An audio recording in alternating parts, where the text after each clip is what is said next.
Hello everyone and welcome to my YNR CBS Spoiler Today channel. Please hit the subscribe button and give this video a thumbs up.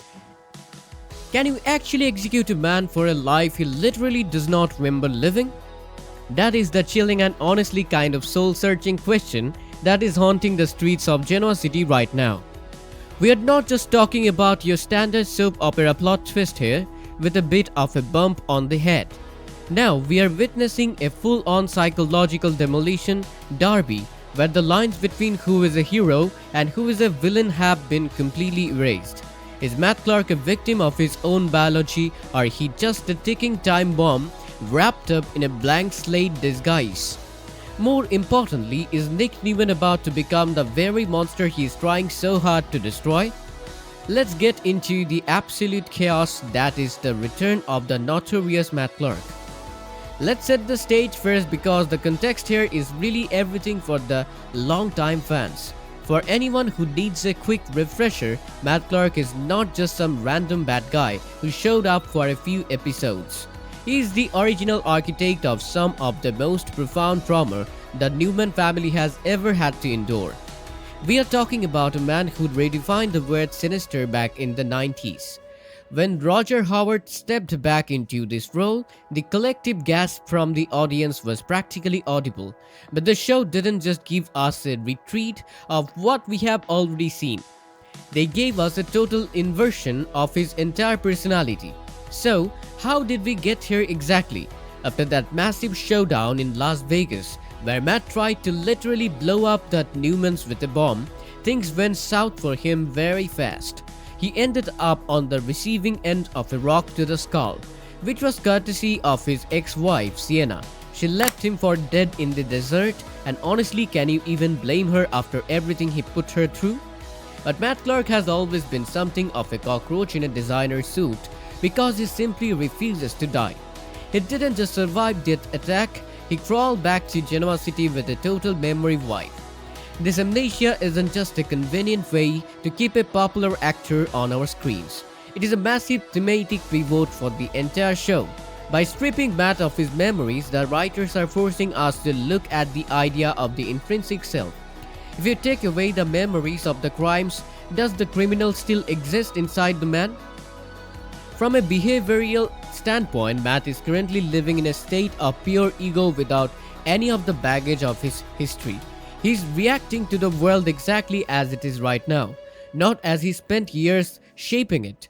This creates a really terrifying vacuum where his natural charisma is now his only real defense. And imagine how that feels internally for him.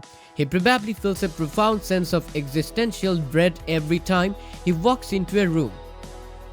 Imagine waking up in a town where everyone looks at you with pure unadulterated hatred and you have no idea why. He's surrounded by ghosts of his own making, but to him, they are just aggressive strangers who seem to want him dead. I think this is the most brilliant way to handle a legacy villain return because if he just came back evil. We have already seen that a dozen times. By making him innocent through amnesia, the show turns the audience into the judge and the jury. Does a rock to the head actually absolve a rapist and a murderer?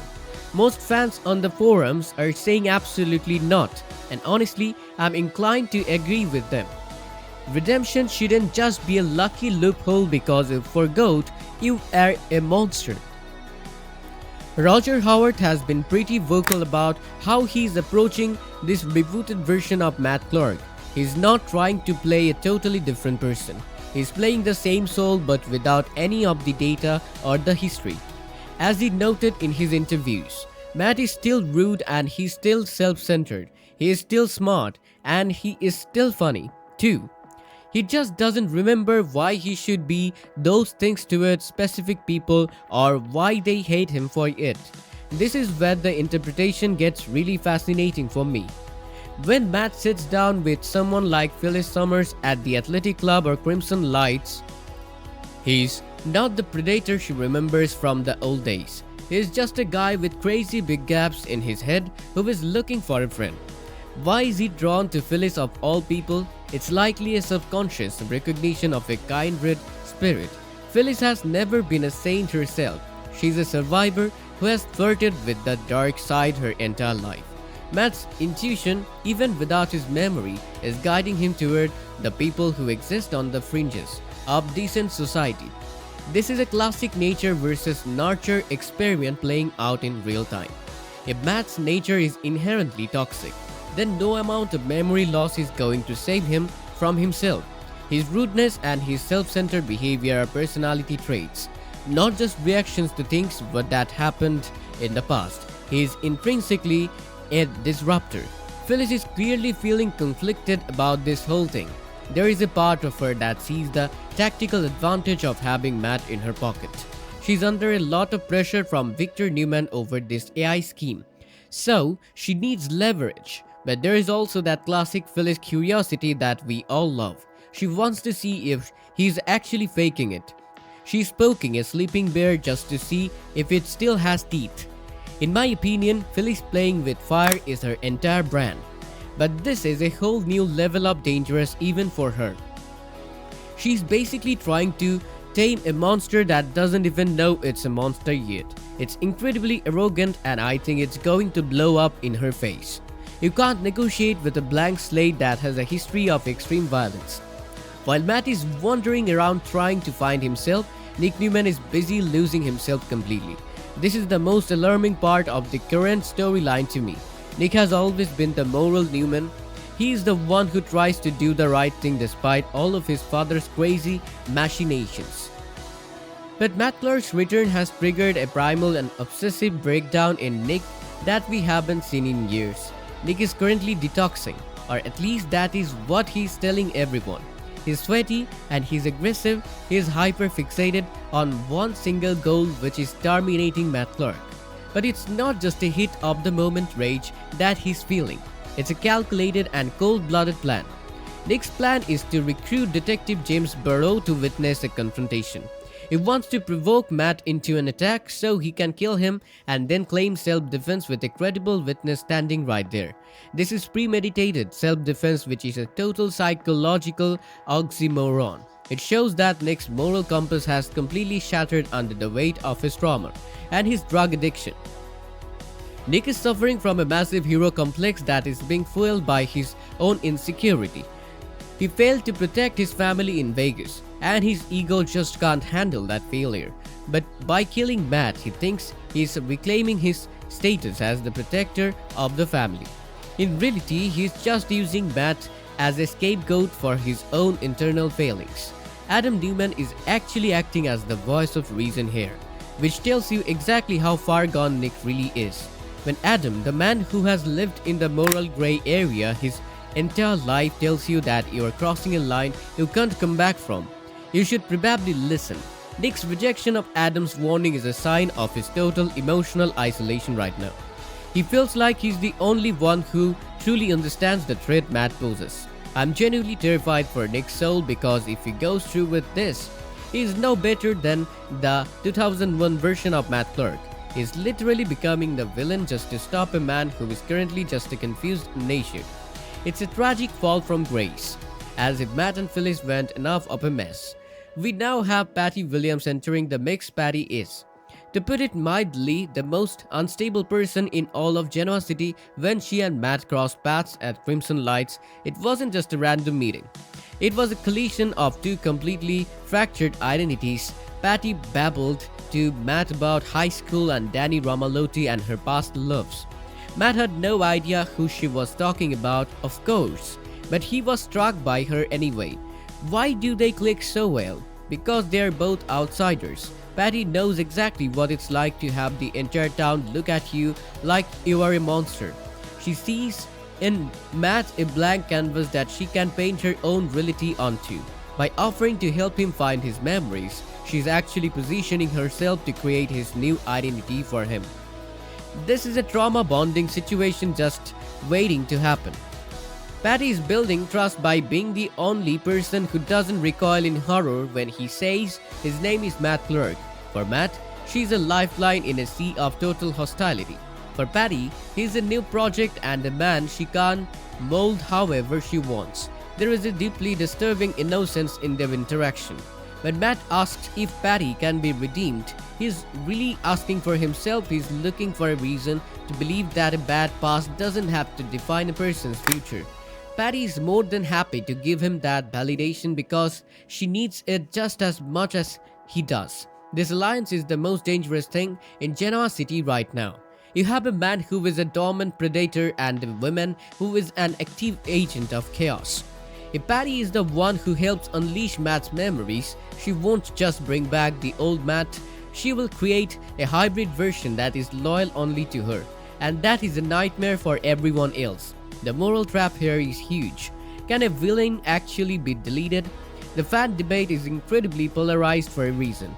On one side, you have the people who think a brain injury or a tumor is a valid way to reset a character. They argue that if the biological cause of the evil is gone, the person is effectively new, but the other side is the group that believes actions must have consequences. One viewer said it bluntly that there is no redemption for a rapist. The storyline is a trial of her own empathy. The show is asking us if Matt Clark is a person or just a collection of his past crimes. If you believe he can be redeemed, you are saying humans can totally transform. If you think he should be killed anyway, you are saying some sins are permanent stains on the soul. The Newmans are caught right in the middle of this. Sharon and Noah are having very different reactions. Noah initially thought the amnesia might be a get-out-of-jail-free card for a sneak attack. He wants to use Matt's vulnerability against him, but Sharon is the one pushing for rehab for Nick rather than revenge against Matt. Her reaction is fascinating because she has been Matt's primary victim for decades. Her desire to avoid another scheme isn't about forgiving Matt, it's about self-preservation for her family. She knows that Matt Clark has a way of corrupting everyone he touches. She can see that Nick has already been corrupted by his obsession and she's trying to stop the rot before it spreads to Noah. 2. I really disagree with Noah's approach here. Using an amnesia confusion to destroy them might be tactically smart as Victor says, but it's morally bankrupt. If the Newmans stoop to Matt's level to take him out, they lose the moral high ground they have had for 20 years. Things are moving toward a violent collision faster than anyone realizes. Nick is chugging soda and sweating and ignoring every red flag his family is throwing at him. He's convinced that he can control the situation by bringing in the law. But he's fundamentally misunderstanding how the law works. Nick thinks a witness makes a murder legal. That is the logic of a desperate man, not a rational one. Meanwhile, Victor is planning to strike hard by having his people track Matt's every move. Victor isn't interested in Nick's little self-defense plan. He wants Matt gone on his own terms. This creates a three-way power struggle for Matt's fate. Nick wants a public execution masked as self-defense to validate himself. Victor wants a silent removal to maintain his control. And Phyllis and Patty want to weaponize Matt for their own needs. None of these people are actually looking at Matt as a human being. They are all looking at him as a tool for or a threat or a trophy. The most tragic figure in this might actually be Noah. He's watching his father spiral into addiction and potential murder while his grandfather is plotting a strike. Noah is trying to be tactical, but you can see the toll is taking on him. He's becoming cynical and losing that optimism that usually sets him apart. So, where is this going? We all know soap opera amnesia never lasts forever. The question isn't if Matt's memory returns, but how it happens. I predict that the trigger won't be a grand confrontation with Nick. It will be something small and domestic instead, maybe a specific scent or a song or a mention of a detail from his past with Sharon. Imagine this scenario where Matt is with Phyllis or Patty and a piece of the old Matt flashes through. It might not even be a memory, but just a reflex. He does something cruel or manipulative without even thinking about it, and the realization of his own capacity for evil is what finally breaks the amnesia. Once those memories flood back, Matt will be more dangerous than ever before. He now knows exactly how everyone perceives him in this town. He won't just have his old grudges, he will have new grudges from how he was treated while he was vulnerable. If Nick tries his self-defense trap and Matt remembers his skills in that exact moment, Nick could be the one who dies. or worse. Nick goes to prison for a botched murder attempt. The May 13th episode showed us that the soap opera cycle is in full effect. Devon is projecting his anger over Maria onto Lily and Kane right now. Lily's starting to sound more like her mother, Drusilla, every day. Everything in Genoa City is interconnected at the moment. Devon's inability to find justice with Maria is mirroring Nick's inability to find justice with Matt. Both men are losing their grief because the system isn't giving them the closure they crave. This is a contagion of rage. Nick's obsession is bleeding into the rest of the town. When the stable people like Nick and Devon start to crack, it creates a vacuum that people like Matt Clark are designed to fill. The writers are doing a fantastic job showing how one unsolved trauma can trigger a domino effect of bad decisions. It's high-stakes storytelling that relies on character history rather than just shock value.